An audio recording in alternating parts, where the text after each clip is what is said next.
আমি বিভিন্ন বুথে যেতে শুরু করি। একেবারে সাগর থেকে একেবারে কচুবিড়ের বিভিন্ন ইন্টেরিয়ারে বিভিন্ন জায়গাতে যেভাবে মানুষের মধ্যে উচ্ছ্বাস উদ্দীপনা, তাতে একটাই আমি আপনাকে দায়িত্ব নিয়ে বলতে পারি যে বাংলার মুখ্যমন্ত্রী হিসাবে মাননীয় মমতা বন্দ্যোপাধ্যায় চতুর্থবারের জন্য এবার ক্ষমতায় আসছে। একে আটকাবার কোনো ক্ষমতা নেই। সাগর বিধানসভা এবং যে পরিমাণ ভোটের পার্সেন্টেজ পড়েছে বিকেল 2টো পর্যন্ত, তার থেকে যা আমার মনে হয়েছে, সাগর বিধানসভার 14টি গ্রাম পঞ্চায়েত, সাগরের 9টি, নামখানায় 5টি, মোট হচ্ছে 14টি গ্রাম পঞ্চায়েত।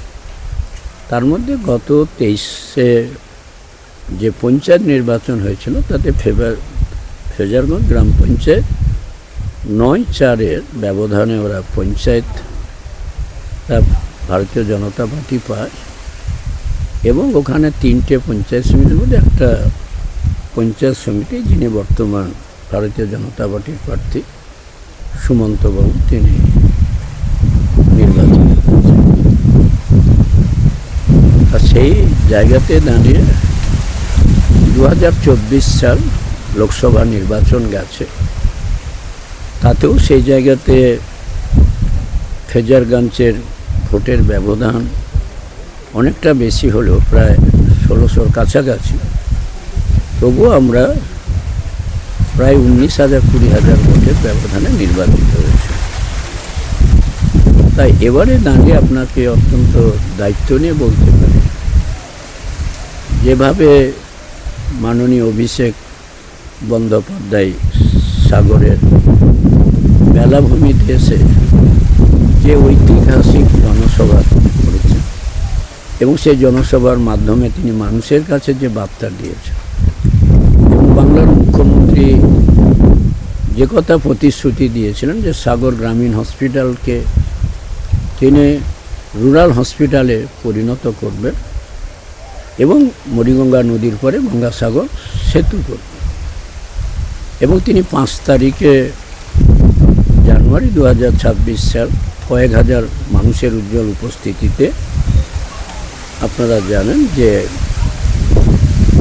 তিনি 4 লাইনের এই মুড়িগঙ্গা নদীর উপর গঙ্গাসাগর সেতুর ভিত্তিপ্রস্তর স্থাপন করে, যার আনুমানিক ব্যয় 1700 কোটি টাকা। তাই ইতিমধ্যে তার কাজ শুরু হয়ে গেছে। যে সমস্ত ভূমিদাতা যাদের জমি আমাদের নেওয়ার কথা, তাদের সরাসরি ডিস্ট্রিক্ট ম্যাজিস্ট্রেটের অফিসে এসে তাদের ভ্যালু নির্ধারণ করে তাদের হাতে চেক তুলে দেওয়া হয়েছে। সাগরের দিকে 39 জন, কাকদ্বীপের দিকে 139 জন। ইতিমধ্যে কাকদ্বীপে যদি যান আপনারা দেখতে পাবেন যে ইতিমধ্যে সেখানে কাজ শুরু হয়ে গেছে, এবং এলএন টুকরো যে একটি আন্তর্জাতিক সংস্থা, তারা ইতিমধ্যে সয়েল টেস্টের কাজও শুরু করেছে।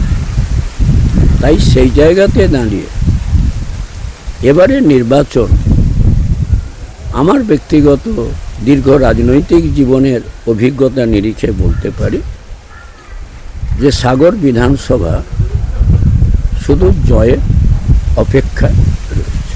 কোনো জায়গায় এই মুহূর্তে কি কোনো সাগর বিধানসভার কোথাও কোনো দেখা দিয়েছে, সমস্যা কোথাও দেখা দিয়েছে? কোনো সমস্যা দেখা, মানে স্বতঃস্ফূর্তভাবে মানুষের মধ্যে একটা আলোড়ন পড়েছে, এটুকু।